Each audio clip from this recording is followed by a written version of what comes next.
Olá amigos, olá irmãos.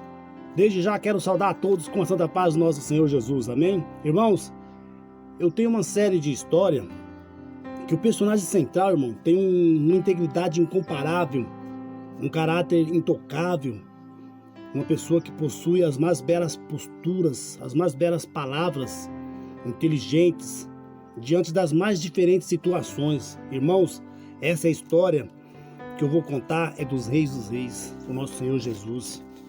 E eu vou contar essa história, irmão, em 4 partes. Primeira parte, Cristo vem ao mundo. Segunda parte, Jesus ao lado das pessoas.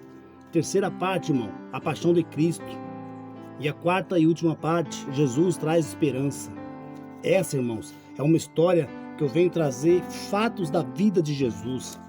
Seu nascimento, sua infância, seu ministério, sua morte na cruz, a ressurreição e a ascensão de Jesus.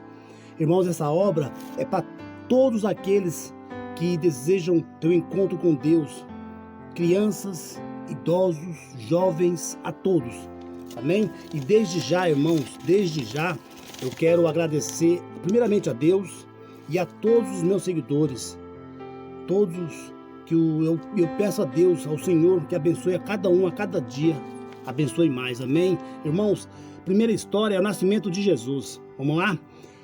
Situada entre as colinas da Galileia, a pequena cidade de Nazaré era o lar de José e Maria, que posteriormente se tornaram os pais terrestres de Jesus. José pertencia à linhagem ou família de Davi.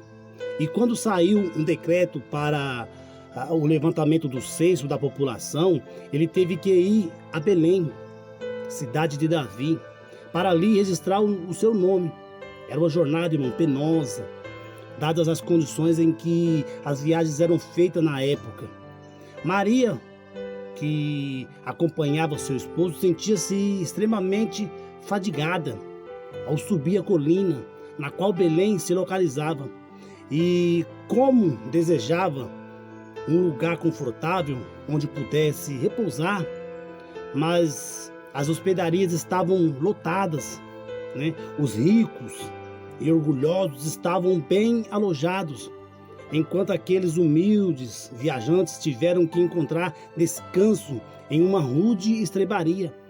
Embora José e Maria não possuíssem bens terrestres, sentiam-se amparados pelo amor de Deus, e isso os tornava ricos, em paz, em contentamento. Eram filhos do Rei Celestial que estavam prestes a honrá-lo de maneira maravilhosa. Irmãos, os anjos os acompanhavam durante a viagem e à noite. E quando a noite chegava, os mensageiros celestes guardavam o seu repouso. Não foram deixados a sós, pois os anjos permaneceram com eles. Ali, irmãos, naquela pobre estrebaria, nasceu Jesus, o Salvador, e foi colocado em uma manjedoura. O Filho do Altíssimo, aquele cuja presença havia inundado as cortes celestiais com sua glória, repousava em um rude berço. Irmãos, esse foi o nascimento de Jesus nessas condições. Amém? Deus abençoe a todos e logo mais estaremos aí com mais novidades. Amém? Deus abençoe a todos em nome do Senhor Jesus. Amém. Jesus, o líder celestial. Irmãos, antes de vir à terra, Jesus fora o comandante das hostes angelicais. Os mais brilhantes e exaltados filhos da alva anunciaram sua glória na criação. Em sua presença, irmãos, diante do trono, cobriam o rosto e lançavam-lhe aos pés suas coroas, cantando hinos de triunfo ao contemplarem seu poder e majestade. Entretanto, irmão, esse glorioso ser tanto amou o desamparado pecador que tomou sobre si a forma de um servo para que pudesse sofrer e morrer por nós. Jesus poderia ter permanecido ao lado do Pai, usando a coroa e as vestes reais, mas por amor a nós, trocou as riquezas do céu pela pobreza da terra. Ele escolheu renunciar ao posto de supremo comandante e a adoração dos anjos que tanto o amavam, escolheu trocar a adoração dos seres celestiais pela zombaria e desprezo de homens ímpios. Por amor a nós, ele aceitou uma vida de privações e uma morte vergonhosa.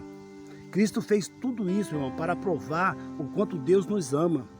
Viveu na terra para mostrar como podemos honrar a Deus através da obediência.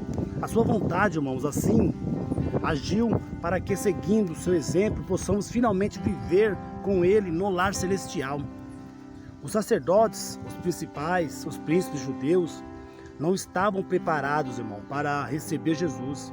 Sabiam que o Salvador viria em breve, mas esqueceram que viesse como um rei poderoso, que traria poder e riqueza para a nação. Eram por demais orgulhosos para aceitar o Messias como um bebê indefeso. Por isso, quando Jesus nasceu, Deus não lhe revelou o grande acontecimento, mas enviou as novas de grande alegria a alguns pastores que guardavam seus rebanhos nas colinas de Belém. Eram homens piedosos e, quando cuidavam das ovelhas, conversavam a respeito do Salvador prometido e oravam tão sinceramente por sua vinda, que Deus enviou-lhe brilhantes mensageiros desde o seu trono de luz para lhes contar a respeito das boas novas. Amém? Que Deus abençoe a todos, em nome do Senhor Jesus. Jesus em um berço de palha. Irmãos, um anjo do Senhor desceu onde eles estavam, e a glória do Senhor brilhou ao redor deles, e ficaram tomados de grande temor. O anjo, porém, lhe disse: não temas, eis que vos trago boas novas de grande alegria, que o será para todo o povo. É que hoje vos nasceu na cidade de Davi o Salvador, que é Cristo o Senhor. E subitamente apareceu com um anjo uma multidão de milícia celestial, louvando a Deus, dizendo: glória a Deus nas maiores alturas, e paz na terra entre os homens, a quem Ele quer bem. E ausentando-se deles, os anjos para o céu, diziam os pastores uns aos outros: vamos até Belém e vejamos os acontecimentos que o Senhor nos deu a conhecer. Foram apressadamente e acharam Maria e José e a criança deitada na manjedoura. E vendo, divulgaram o que lhe tinha sido dito a respeito desse menino. Todos os que ouviam se admiraram das coisas referidas pelos pastores. Maria, porém, guardava todas as palavras, meditando-as no coração. Lucas 2, 9 ao 19. Amém? Deus abençoe a todos, em nome do Senhor Jesus. Jesus é apresentado no templo. Irmãos, José e Maria eram judeus e seguiam os costumes de sua nação.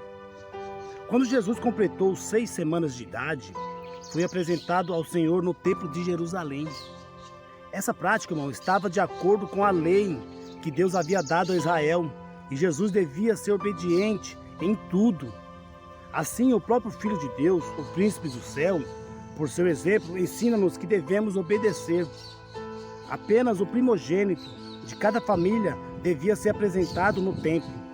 Essa cerimônia, irmãos, era para lembrar continuamente um evento que havia ocorrido em um passado distante, quando os filhos de Israel eram escravos do Egito. O Senhor enviou Moisés para libertá-los.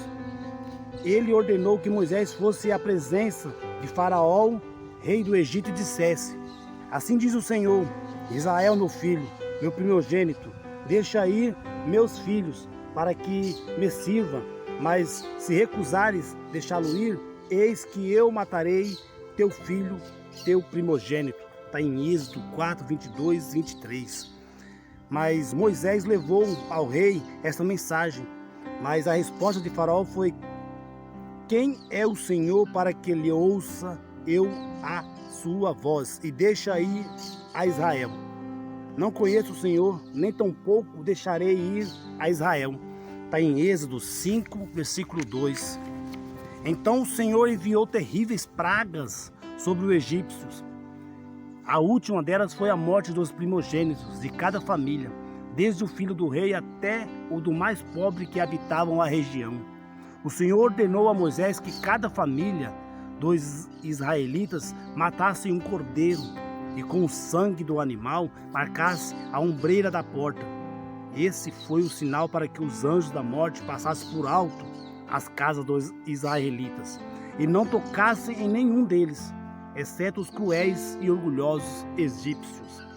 Irmãos, o sangue da Páscoa representava para os judeus o sangue de Cristo. No tempo determinado, Deus lhe daria seu pedido, seu querido filho, como sacrifício. Assim como o cordeiro havia sido sacrificado, de modo que todos aqueles que crescem nele pudessem ser salvos na morte eterna. Cristo é chamado a nossa Páscoa, está em 1 Coríntios 5, 7. Somos redimidos por seu sangue através da fé, está em Efésios 1, 7. Assim, quando cada família israelita trouxesse seu filho primogênito ao templo, deveria lembrar-se de como os filhos foram salvos da praga e como todos poderiam ser salvos do pecado e da morte eterna. A criança, ao ser apresentada no templo, era tomada nos braços e erguida diante do altar. Desse modo, era solenemente dedicada a Deus, e logo que era devolvida à mãe, seu poder, seu nome era registrado em um rolo ou livro que continha o nome de todos os primogênitos de Israel. Assim, irmão, todos, assim também todos os que são salvos pelo sangue de Cristo, terão seu nome escrito no livro da vida. Amém? Deus abençoe a todos, somos o Senhor Jesus. Reconhecendo o prometido. Irmãos, José e Maria trouxeram Jesus aos sacerdotes conforme requeria a lei. Todos os dias, pais e mães traziam seus filhos e o sacerdote nada notou de diferente em José e Maria dos outros que haviam dedicado seus filhos. Para ele, eram simplesmente gente operária, mas na criança viu apenas um frágil bebê. Ele não podia imaginar que tinha nos braços o Salvador do mundo, o sumo sacerdote do templo celestial. Contudo, irmão, ele poderia ter sabido, pois se tivesse sido obediente à palavra de Deus, o Senhor o teria revelado. Naquela mesma hora, irmão, estavam no templo dois servos fiéis de Deus, Simeão e Ana. Ambos haviam dedicado toda a vida ao serviço do Senhor, que lhes revelou coisas que não podiam ser reveladas aos orgulhosos e egoístas sacerdotes. A Simeão deu a promessa de que não morreria sem ver o Salvador. Assim que viu Jesus no templo, ele soube que aquela criança era o Messias prometido.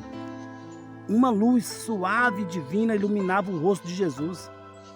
Tomando-os nos braços, Simeão louvou a Deus dizendo: Agora, Senhor, podes despedir em paz o teu servo, segundo a tua palavra, porque os meus olhos já viram a tua salvação, a qual preparastes diante de todos os povos, luz para a revelação ao gentio e para a glória do teu povo Israel.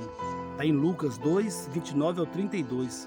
Ana, uma profetisa, chegando naquela hora, dava graça a Deus e falava a respeito do menino a todos os que esperavam a redenção de Jerusalém.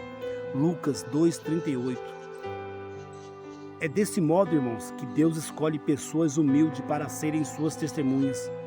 Com frequência, aqueles a quem o mundo honra são passados por alto. Muitos são como líderes e sacerdotes judeus. Muitos há que estão prontos para servir e honrar a si mesmos, mas poucos se preocupam em honrar e servir a Deus. Por isso, eles não podem escolher para contar aos outros sobre seu amor e misericórdia. Amém? Deus abençoe a todos, em nome do Senhor Jesus. Jesus, o príncipe da paz. Irmãos, Maria, mãe de Jesus, meditava em silêncio a respeito da importante profecia de Simeão. Ao olhar o menino em seus braços, lembrou-se do que os pastores de Belém haviam dito ao seu coração. Transbordou de gratidão e vivia esperança. As palavras de Simeão, irmãos, trouxeram-lhe a lembrança, a profecia de Isaías. Sabia que aquelas maravilhosas palavras referiam-se a Jesus. O povo que andava em trevas viu grande luz, e aos que viviam na região da sombra da morte, resplandeceu-lhes a luz. Está em Isaías 9, versículo 2. Porque um menino nos nasceu, um filho se nos deu. O governo está sobre os seus ombros, e o seu nome será maravilhoso, Conselheiro, Deus forte, Pai da eternidade, Príncipe da paz. Isaías 9, versículo 6. Deus abençoe a cada um, em nome do Senhor Jesus. Irmãos, aqui se encerra a nossa primeira parte da nossa história sobre a vida de Jesus. E eu espero e creio que os irmãos pegam essa história para si e guardam no seu coração, porque essa história é o caminho para a nossa salvação. Se inicia aí a vida de Jesus. Amém? E eu peço aos irmãos, desde já eu venho fazer um apelo aos irmãos, que não se esqueçam de visitar o nosso canal, se inscrever, compartilhar. Amém? Que Deus abençoe a todos. Em nome do Senhor Jesus. Deus abençoe. E não se esqueça, irmão, Carlos Servo de Cristo. Instagram, @Carlos Servo de Cristo. Amém? Deus abençoe a todos. Em nome do Senhor Jesus. Amém.